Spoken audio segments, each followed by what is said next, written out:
بسم الله الرحمن الرحيم. الحمد لله رب العالمين والصلاة والسلام على أشرف المرسلين. أما بعد، maanta waxaan ka hadlaynaa hadduu ilaah yiraahdo التخطيط ama qorsheyn ama planning. maxaa waaye qorsheynta? maxaa laga wadaa? التخطيط ama planning ama qorsheynta macnaheedu waxaa waaye in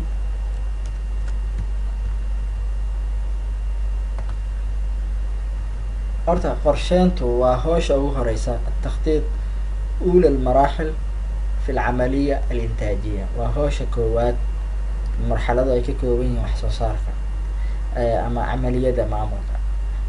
العملية الإنتاجية وحالها هو لها معمولة وقبطة managerial process ما process يعني managerial functions هو لها معمولة وقبطة.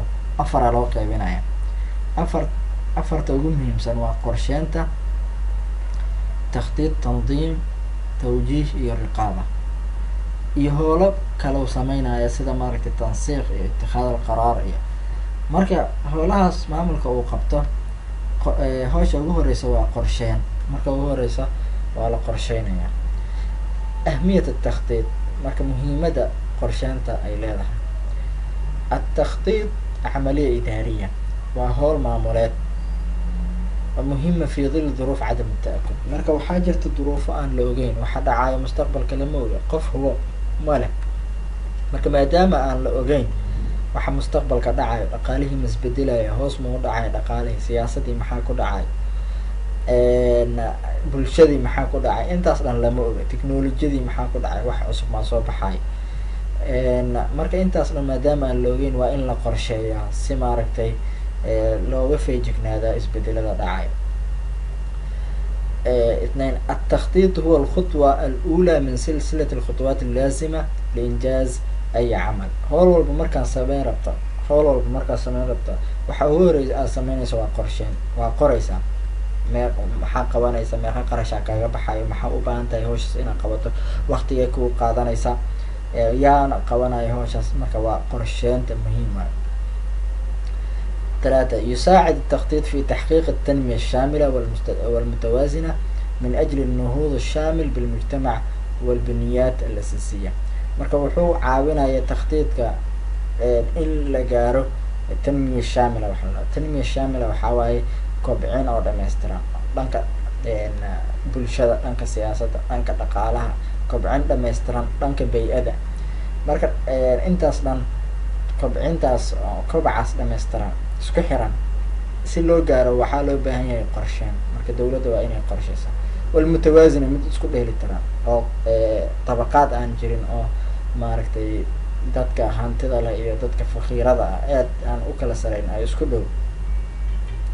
من أجل النهوض الشامل بالمجتمع si bulshada sare loogu qaado oo baniyaad al-asaasiya bulshada intay ka koobantahay. marka faqriga in la yareeyo, bulshadana la isku dheeli tiro, taas waxay u baahan tahay qorsheyn.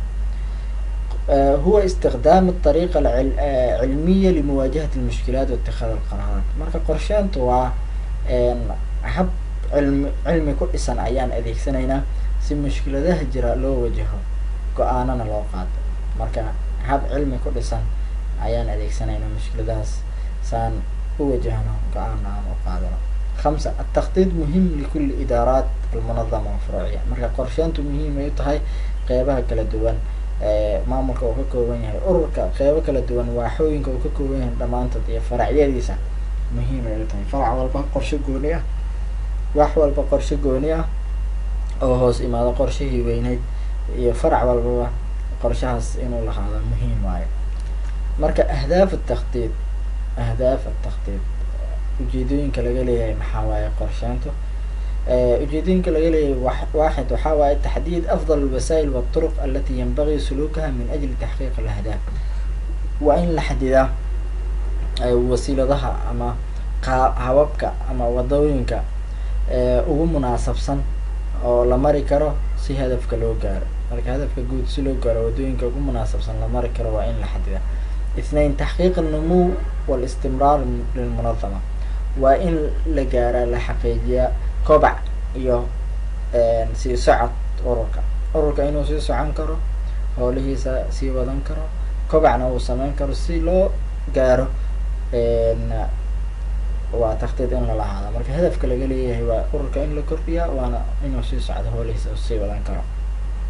ثلاثة midda saddexaad ziyaadat nasiib almunadama bilaswaaq. marka nasiibka ama qeybta ay ku leedahay ururka ama shirkadaas qeybta ay ku leedahay suuqa in la kordhiya. marka urur walba ama shirkad walba suuqa qeyb ay ku leedahay. shirkadaas hadday gado alaab mucayan ah, tusaale ahaan waxay gadaa biyaha saafiga ama waxay gadaa biyaha oo gasacadaysan ama gaaska ah.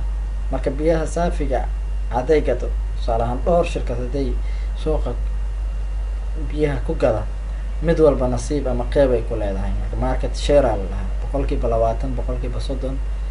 haddii maaragtay nasiibkeeda ama sheerkeeda uu yaryahay, si sare looga qaado sheerkaas waa in qorshe la helaa. marka hadafka qorshaha laga leeyahay waa sare in loo qaada qeybta ama nasiibka ama sheerka shirkada ay ku leedahay suuqa. 4 midda afraad alibticaad can التغييرات غير متوقعة. in laga fogaado isbedelada aan maaragtay la tawaquci karin ama la ogaan karin inay dhacayaan. marka isbedelo waxaa jira aan la ogaan karin goortay dhacayaan, in isbedeladaasna laga fogaado. 5 itmaam alcamaliyaat alidaariya. in la dhameystiro howlaha idaariga ama maamulka min khilaal istikhdaam alamthal lilmawaarid min ajli taxqiiq alahdaaf. ayadoo la adeegsanayo maaragtay si wanaagsan loo adeegsanayo khayraadka ama mawaarida ama resourceska shirkada haysato si loo gaaro ujeedooyinka guud. marka intaas hadaf ayaa laga leeyahay qorsheynta.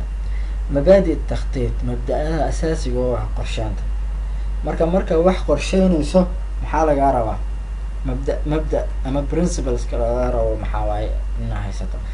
kow waxaa waaye istikhdaam alasaliib alcamaliya fi takhdiid. waa inaad adeegsataa qaababka cilmiyeysan ee qorsheynta loo maro. qorsheyntu qaabab cilmiyeysana loo maraa ilaa maraaxil dhowr ah ayaa loo maraa. marka ugu horeysa intaasaa la rabaa, marka ugu horeysa intaas, marka kusoo xigta taasaa la rabaa. marka khutuwaadkaas in la maraayo, stabiskaas ama tallaabooyinkaas. tan labaad, mabda-ga labaad loo baahan yahay waxaa waaye almuruuna fi wadci alkhitab. muruuno inay jirto ama flexibility marka la dejinayo qorshayaasha. marka muruunadana waxaa la lahaa in maaragtay la bedeli karo ama wax tacdiil la sameyn karo ama wax laga bedeli karo, laakiin inaysan ahaan wax oo hal mar haddii la qoro ama la go-aamiyo aan la bedeli karin inaysan ahaan. waa in ay ahaadaan wax la bedeli karo, tacdiil lagu sameyn karo, amendment lagu sameyn karo. 3 midda saddex aliltizaam bitanfiid alkhita. in maaragtay khutada fulinteeda iltizaam commitment uu jiro ama maaragtay qofka laisku taxallujiyo sidii loo fulin lahaa.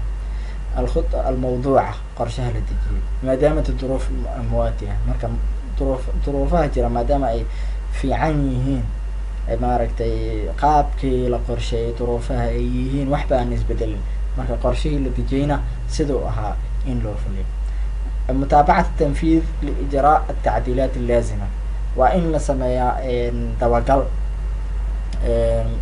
fulinta dabagal in lagu sameeya liijraa atacdiilaat allaazima si loo fuliyo isbedelada laazimka cinda xuduud inxiraafaat hadday dhacaan maaragtay qaladaad.